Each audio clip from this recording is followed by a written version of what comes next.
প্রিয় দর্শক, এটি আমাদের হাটহাজারী উপজেলার সর্ব উত্তরের ফরহাদাবাদ ইউনিয়নের এই এলাকাটি একেবারে হালদা ঘেঁষা।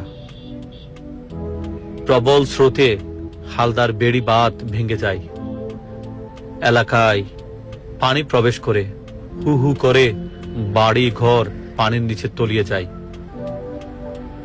শরণকালের ভয়াবহ এই বন্যায় অসংখ্য বাড়ি ঘর ডুবে গেছে। গরু, ছাগল, গৃহপালিত পশুগুলো মানুষ উঁচু স্থানে নিয়ে গেছে। প্রায় 16 থেকে 18 ঘন্টা মানুষ পানিবন্দী ছিল এই এলাকায়। মানবিক ভাইয়েরা নৌকা যুগে তাদেরকে উদ্ধার করেছে।